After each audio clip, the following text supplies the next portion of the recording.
What's going on, Wolves and Warriors? My name's Jase Stewart, and this is the Better Body Academy podcast, the #1 show for those looking to permanently overhaul their mind and body without dumb diets and unsustainable workout programs. We banish the fitness industry BS and replace it with science-backed strategies proven through countless client transformations. In the Better Body Academy, we help busy men and women around the world get unstuck and back into momentum so they start feeling strong and sexy again. Our mission is to transform 1 million lives, and you, my friend, could be next. And on that note, let's get straight into today's show.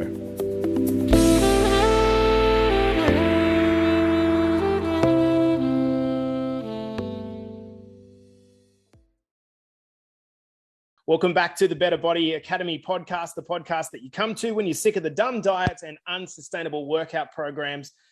And in this episode, I am joined by my brother from another mother, one of my best mates, and Coach Mike from inside of our Better Body Academy. How are you, Mikey boy? Feeling good. Feeling really good. I like it, mate. Yeah. How's the DOMS situation holding up? Surprisingly well, man. Had a good swim and an hour and a half walk this morning, and just got everything loosened up. But probably my left knee, where I had a niggle from 3 weeks ago, is hurting the most. But apart from that, I feel really good. Everything's, the training worked well, and I owe it to my coach. He did a great job. So yeah, I feel good. Amazing. Well, that's really interesting that you mentioned that, advocating for a coach after you've just done the marathon. So I think all good coaches believe in the idea of being coached. So shout outs to you, mate, for practicing what you preach as well, brother.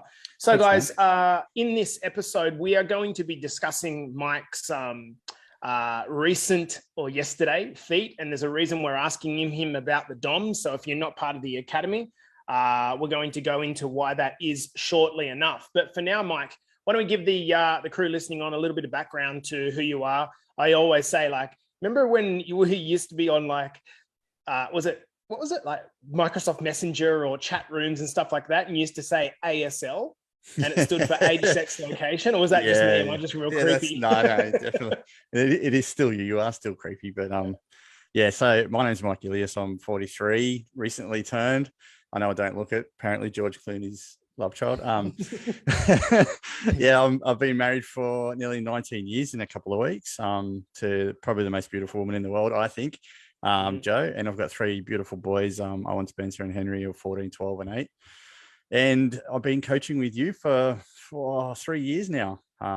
Best thing I ever did in my life. So changed my life. We're clocking up a good relationship, and it's still crazy that we've never actually handshaked physically before, but we're saving that for a good time when COVID clears off. So sure. You've talked a little bit about inside the academy of your life prior to obviously, coaching and prior to stepping into professional roles in the building industry, etc. But going back 20 years, 30 years, because you're 43 now, I wouldn't say have an easy... Don't say shit like that. That's I feel like Sorry, a grandfather mate, now. Reminding you. No, you didn't have a particularly easy upbringing, nor... No, that's right. You want to speak to that a bit? Yeah, so I grew up in housing commission. The family struggled for years. It's something that, I'm actually proud of, because it taught me how to live with nothing. Going through high school, it was an absolute struggle and a half. I was bullied constantly, and it was probably the worst years of my life, I guess, in a sense that, I was constantly defending myself from attacks from everywhere. I think it's because I was the quiet, shy guy that sort of hung around a lot of the girls and was a bit caring and empathetic, and I was very vulnerable and showed my true colors. And I guess that's you when you're in that sort of environment, you get picked on a fair bit because of that sort of scenario. But it was horrible, and it shaped who I am now. So I guess I don't have regrets in life. It's character building in a sense. So if you want to put it that way, I guess I'm grateful for those times, because it's made me who I am now. Well, that's really ironic, isn't it? A lot of people view that idea of becoming vulnerable and, being somewhat in touch with your emotional side, might label that of what a pussy, and nothing could be further from the truth. And we'll dig into that a little bit now, but with your mindset, right? You are the opposite of a pussy. Yeah. But I'm sure that wasn't always, always the case. So when you say you were bullied, it's, when you were younger, like, what does that actually look like? It sounds like an obvious thing, but what do you mean you were bullied? Like what? Yeah. So, I mean, I've got shockingly horrible teeth. That's how I was born with it. I can't straighten them because my mouth is so narrow. So yeah, that was the first target. I've got one ear bigger than the other, which was the second target.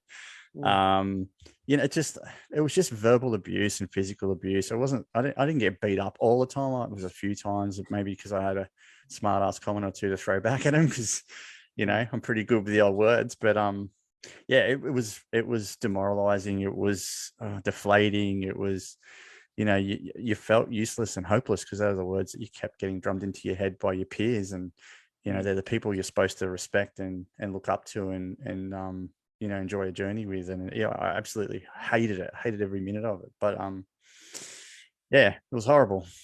Has it changed the way, because you got 3 kids, has it changed the way you parent, or has it like shaped your parenting style at all? Yeah, I think it has. I'm a lot more aware of my boys and how they get treated from others. I have had instances where my 2 elder 2 have been bullied in some sort of way, and we've dealt with it quite swiftly through the right channels. I think that's probably one thing that I'm grateful for. And also my wife's a teacher, and she's very good at reading those signs, and that helps a lot in those sort of aspects and how to do it the right way. So yeah, it's shaped a lot of things in my life, how to treat people, and how not to treat people, and how to how much respect is such a thing that's been looked over for so long. And the youth of these days just don't have that characteristic or value that you need to get through life. And I think it's something that needs to be taught a lot more. One of the things that we're covering in our mastermind program is the idea of emotional intelligence. And one of the big things about emotional intelligence is being able to relate better to other people.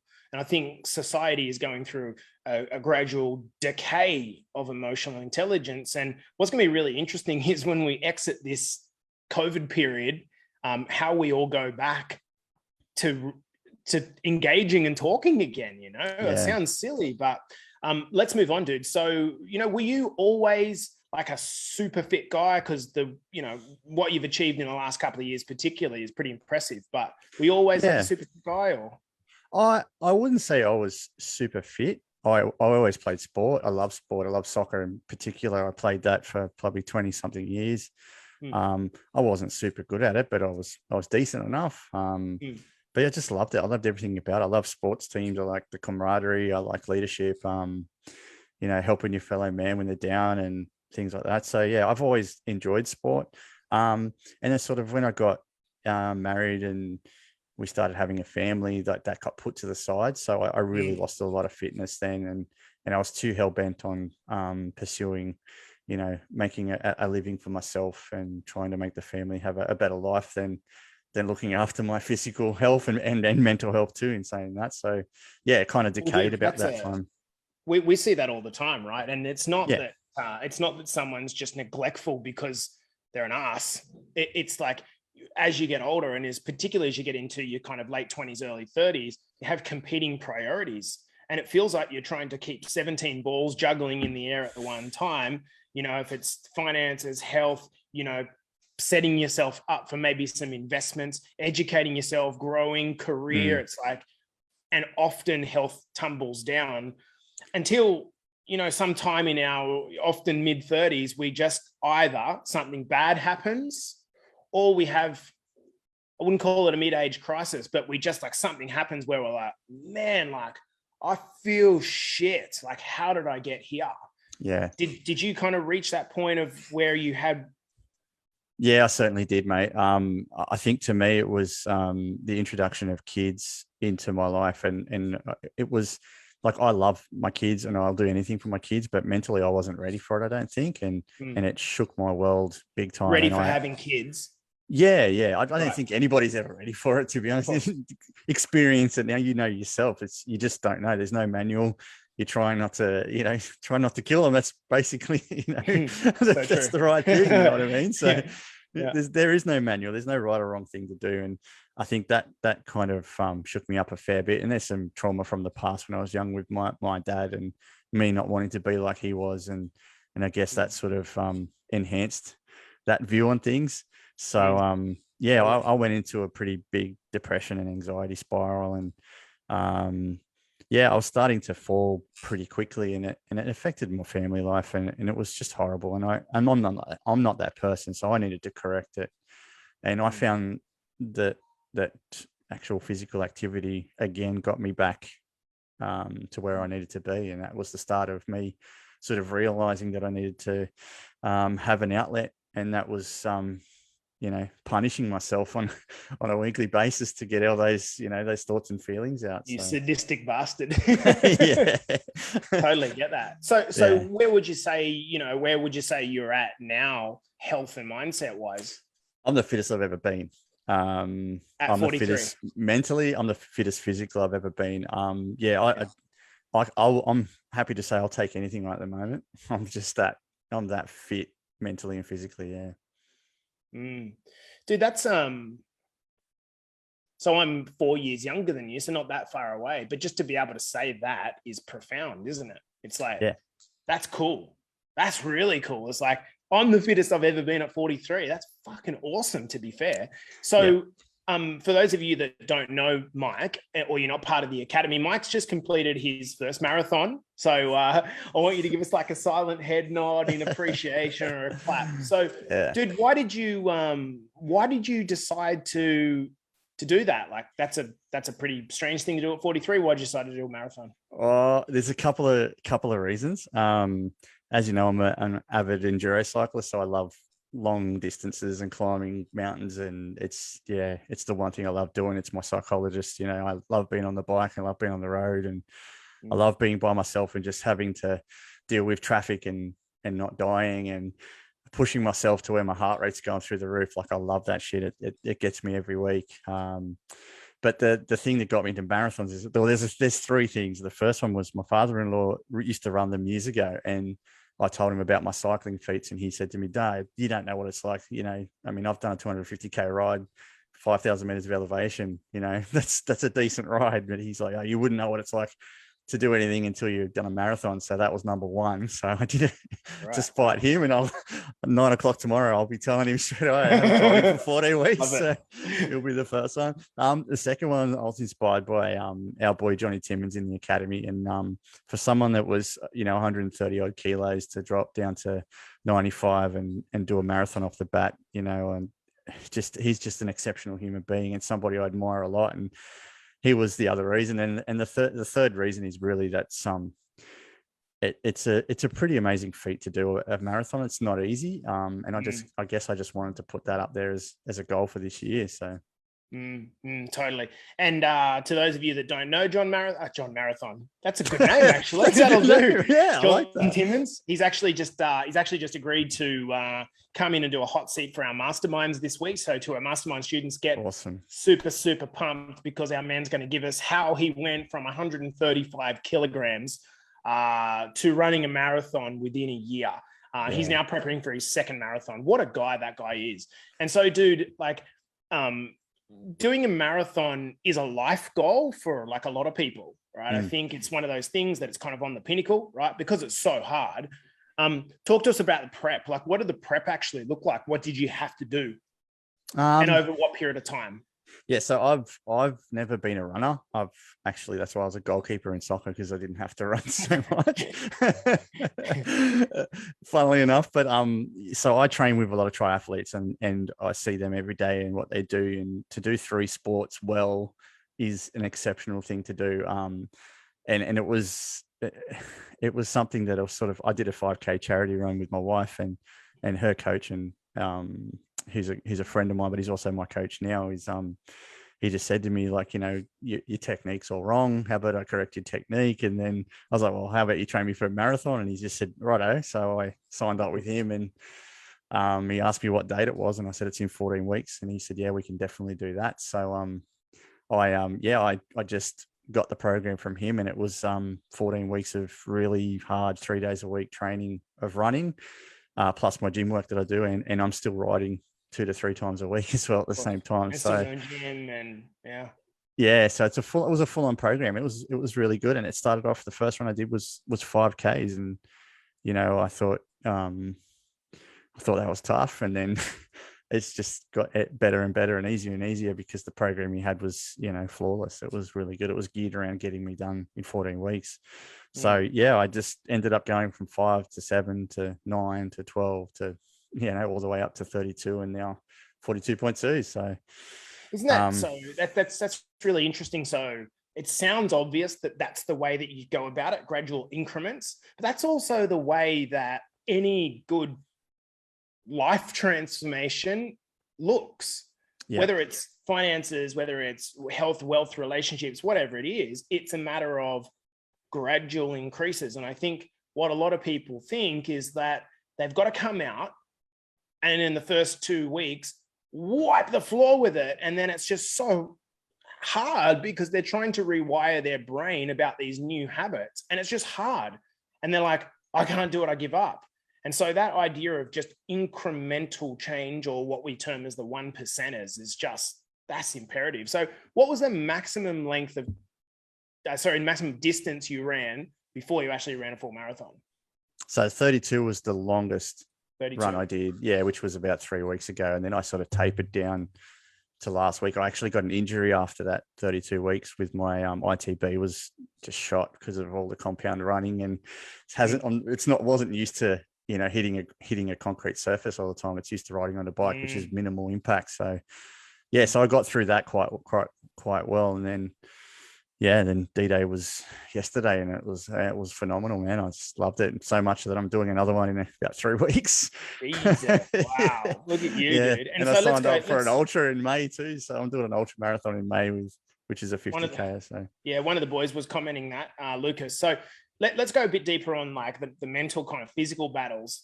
And I'm particularly interested in the after the 32K mark. Death Valley. How did you kind of deal with that, man? Like, what's that about? Look, I think the worst part was that I went into this race super confident. And that was because of all my academy members, like the well wishes I got the night before and the morning of. It was just like very emotional for me because it's it's just beautiful to see, and that got me psyched up. And I was like, I had a time in my mind that I always wanted to do a sub 4 hour marathon, so I rearranged my running statistics to get my pace right, and I actually screwed myself big time because I did my second fastest 10K in the first 10K, and from there on I was like running against myself. But then a headwind came at about the 20 something K mark, so I just used my mindset, which I think is almost bulletproof at the moment, just to readjust on the spot. And I just said, well, I'm not going to make the time because this win was horrible. Just aim for the finish and go from there. And then it just gradually deteriorated. My pace was getting slower, and then you've got all those negative self-doubt popping up and tapping you on the shoulder. And give us some examples. Give us some examples of like you'd go past the bush. Noise? You'd go past the bush and you'd look at the bush and go, I could just fall in there and no one would know, and I could just like have a rest for 5 minutes. And like, why are you doing this? You're not a runner, you're a rider. Why are you doing the running? Like, what have you got to prove? Things like that. It was just anything and everything that was negative was popping up. So I was just like, I tell everybody that comes and chats to me, I had my sword out and my shield, and I just kept swatting and slicing and protecting myself from that.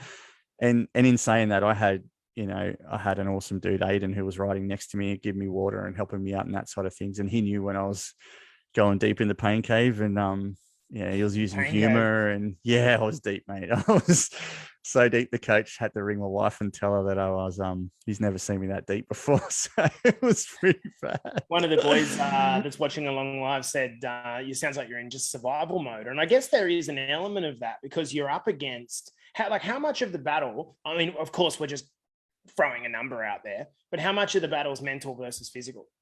I reckon it's 70-30, something like that, mental. Right. Yeah, definitely.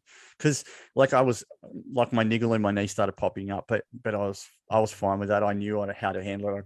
I could shorten my stride. And the coach was telling me the same thing last time, shorten your stride, and then you won't feel it as much. So I did that, and I halfway I rolled my ankle under gutter, and I was like, shit, and then I compensated for that. So all the physical stuff I could control, but yeah, it was just the doubts and that chatter in the back of your head that just kept popping up. That's the stuff you just had to keep talking yourself out of. No, I'm doing this for this reason, and also Sammy Paris, like one of our guys' daughters, who was in rushed to hospital with an infection on the brain, and I had her name on a armband on my wrist, and I just kept looking at that going like, I'm not in pain. She's in pain. She's 11 years old. She doesn't know what the hell's going on. I know what's going on. I put myself in this position.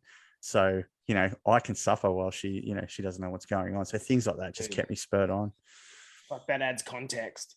I think something you mentioned just a moment ago, when you were talking about the self-doubt that comes up, I think a lot of people view people who are pushing it and think that they just don't have any self-doubt anymore.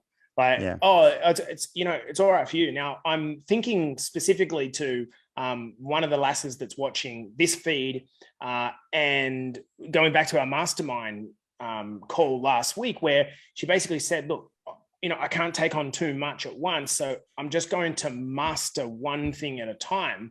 And whilst that sounds smart, I guess, the truth is you never actually master any of this stuff. Like you're talking about, you're very advanced in your personal mindset development, but you're out in your feet, you start saying shit to yourself. What are you doing? You could just jump in the bush there. No one will notice and this is the stuff that like people, I think, glorify people that are really physically fit, but they don't realize that they were too at a point where they were at the chapter 1. And so I want to, lead that into the kind of final question I want to ask you. And by the way, if you do want to ask any questions in the live feed, please let us know, and we can try to include these perhaps in the podcast. We're always reminding people inside of the academy to not compare their chapter 1 to someone else's chapter 10. Yep. That's just so important. Comparison is the thief of joy, and it just kills us when we start to look at other people and feel jealousy or feel remorse or annoyance that they're dominating. So to someone that can't run, 500, 1,000 meters right now, how do they build confidence that maybe they could one day do a marathon or do 2Ks or do 10Ks? Where do you start there? What are your thoughts on that? I think it comes from deep down. Like I look at people that, were born with no limbs and are running with sticks on their legs. And I think, that's unbelievable. Like, you imagine the courage that they've got to be able to do something like that.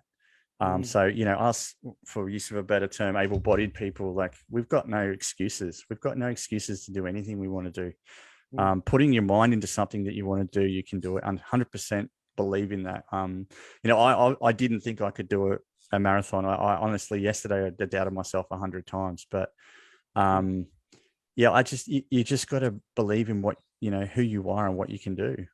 You need to push yourself. You need to get out of the comfort zone. Like I was so uncomfortable yesterday. It wasn't funny. I'm not a runner. I'm a cyclist, but I'm now a marathon runner. Like, I believed in myself. I trusted the process. I followed the programs that I was given. I had, my peers that were around me that were giving me support and giving me advice. I listened to every bit of that because they've done it, and I took it on board, and I asked questions, and I focused, and I was driven. I was determined, and I pushed and I pushed. And I did it because I wanted to do it, and I believed in myself. And kind of running off that, like our whole coaching style in both our men's academy and our women's academy is we're attempting to really empower people as opposed to kind of beat them into success, so to speak. But at a certain point, you do have to step away from like the kind of sugarcoating of it. If you want to level yourself up, you got to put yourself into difficult positions.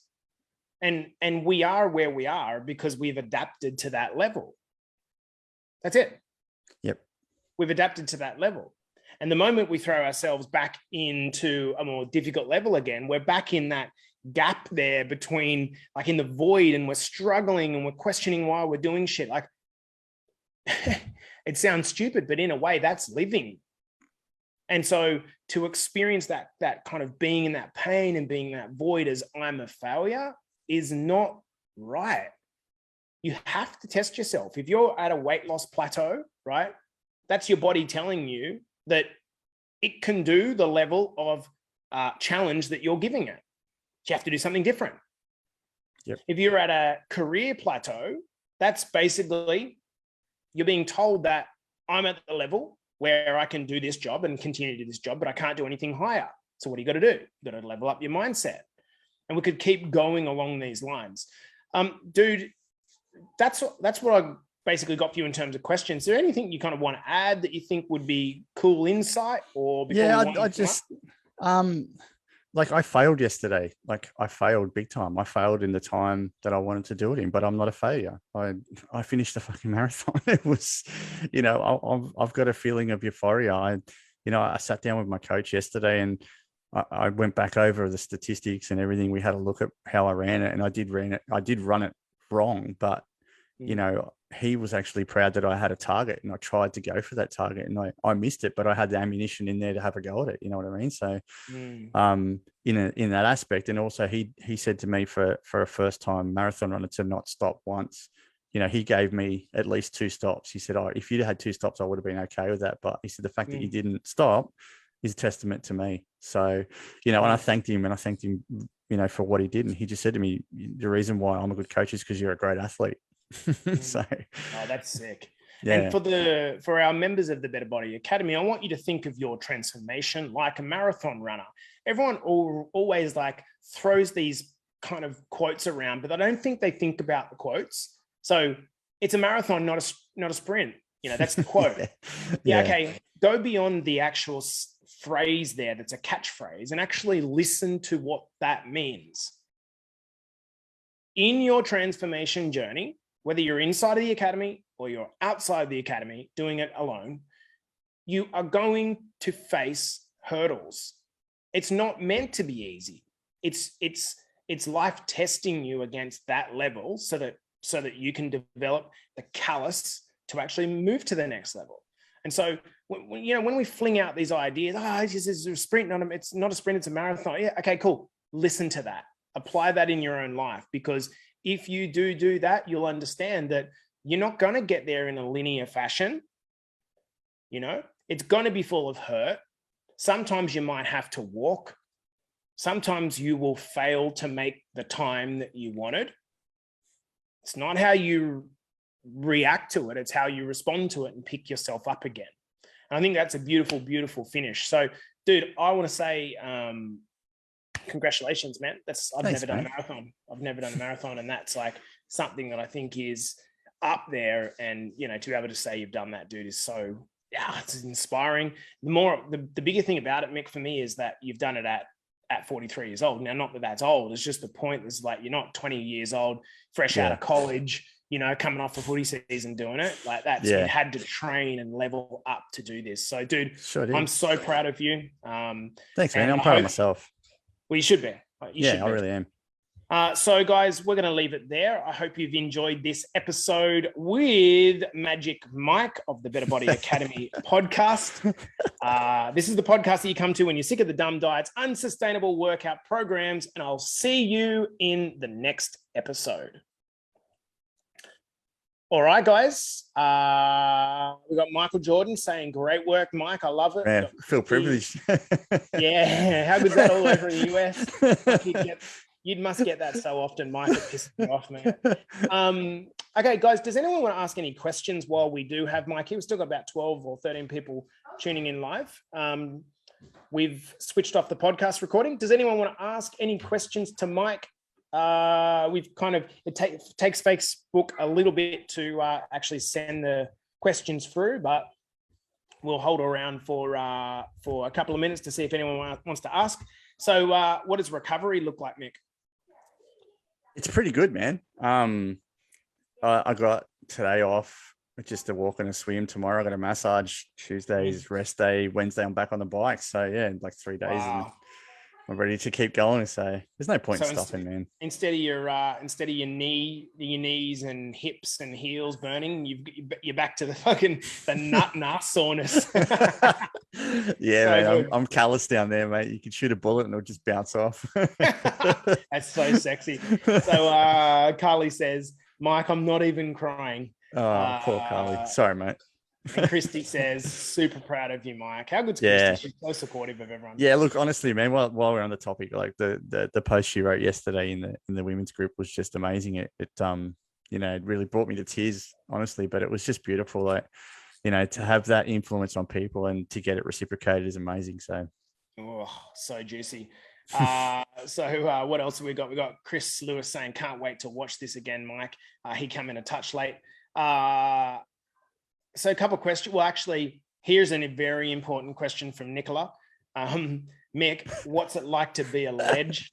it's super hard work. Ask my wife, man. She married a ledge, so she'll be able to tell you. It's so good. Clint Hamstra. So thank you, Mike, for everything. You're the inspiration that you are. You come to pain. When you come to pain, what did you tell yourself?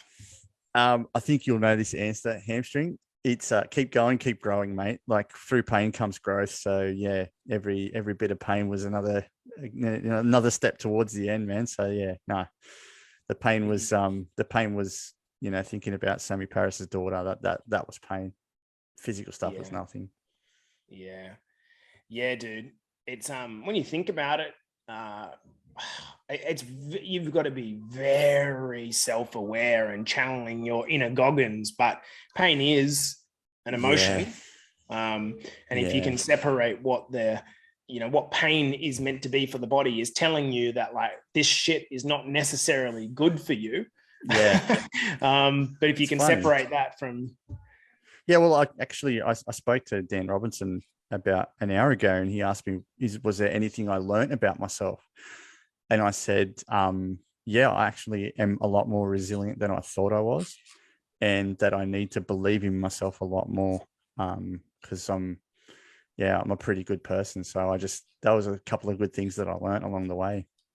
Dude, that's really insightful. The one thing that, and they're obviously poles apart in the type of pain, not better or worse, just type.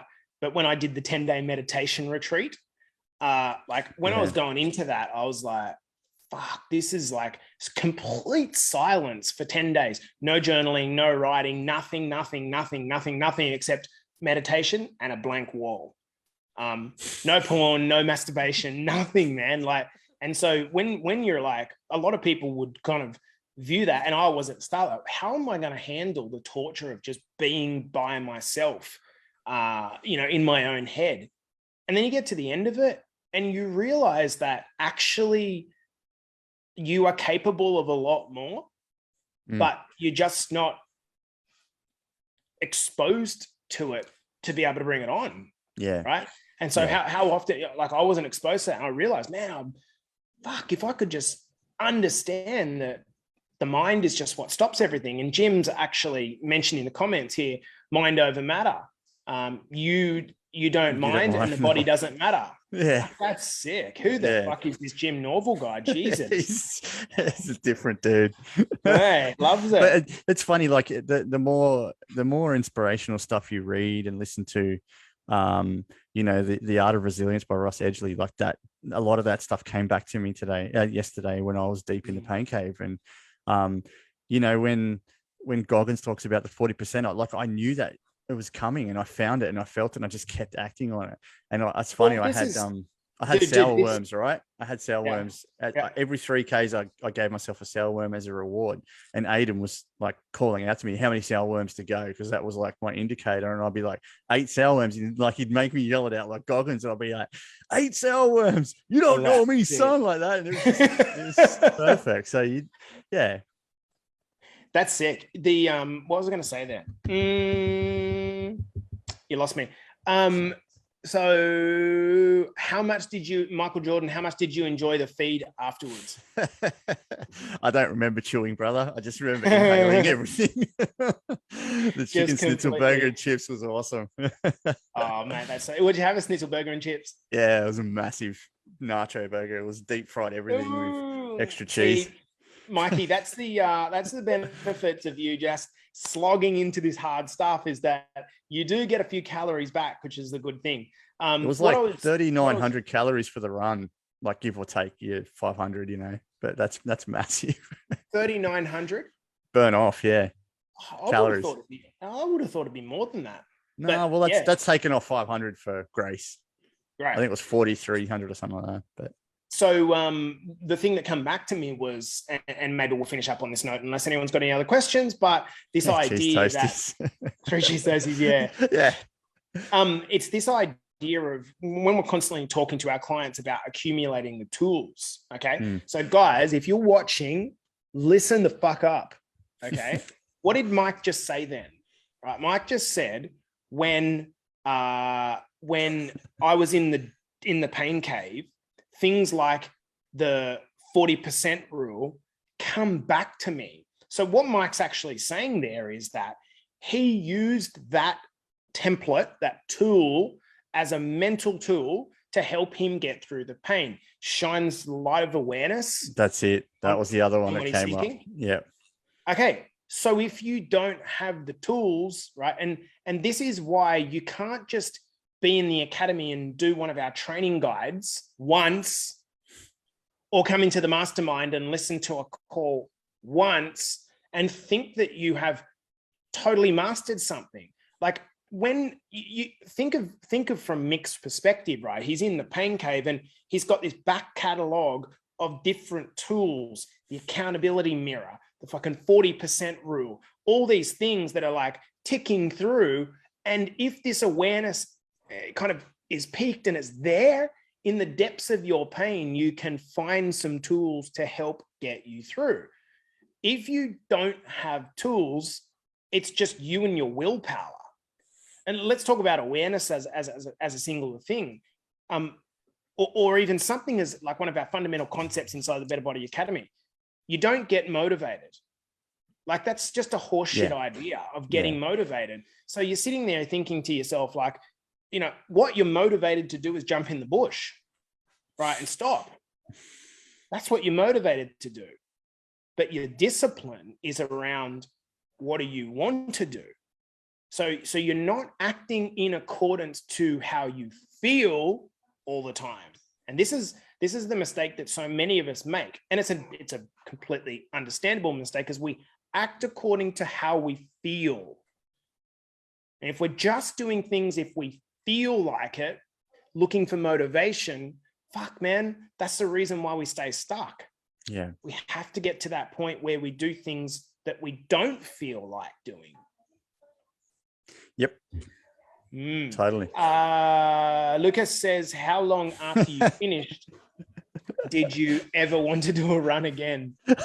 Mate, I'm still keen to be running. I'm going to run. I've still got it in my program every week. Like I said, in 3 weeks, I'm doing another one. And then I'm going to do I get to do an ultra in May next year. So that's through the Blue Mountains. Wow. Yeah. So yeah, I'm loving it. I absolutely love being a runner. I think it's great. Wow. Okay. All right, dude, I'm going to leave it there. We've got to work out a way to take our car hire, which is due back tomorrow, which the lady said that we could extend, no problems at all. Now she wants us to drop it in another country by tomorrow. So we've got to work that shit out. Nice. Guys, thanks for coming in and watching. I hope you've enjoyed this company, and we appreciate you guys. We love the shit out of you, and we'll see you in the next episode. Wolves and Warriors, thank you so much for tuning in. If this podcast is hitting the mark for you and giving you the confidence to start your own personal journey, I want you to hit me up on Facebook or head over to my Instagram at JStewart_Better Body Academy and DM me with the words Better Body Academy. I want to give you the tools to permanently overhaul your mind and body without dumb diets and unsustainable workout programs. Our mission is to achieve 1 million lives transformed. And you, my friend, could be next. So hit me up on Facebook or head over to my Instagram at @JStewart_BetterBodyAcademy and DM me with the words Better Body Academy, and we can have a chat about whether we can help you with your transformation goals.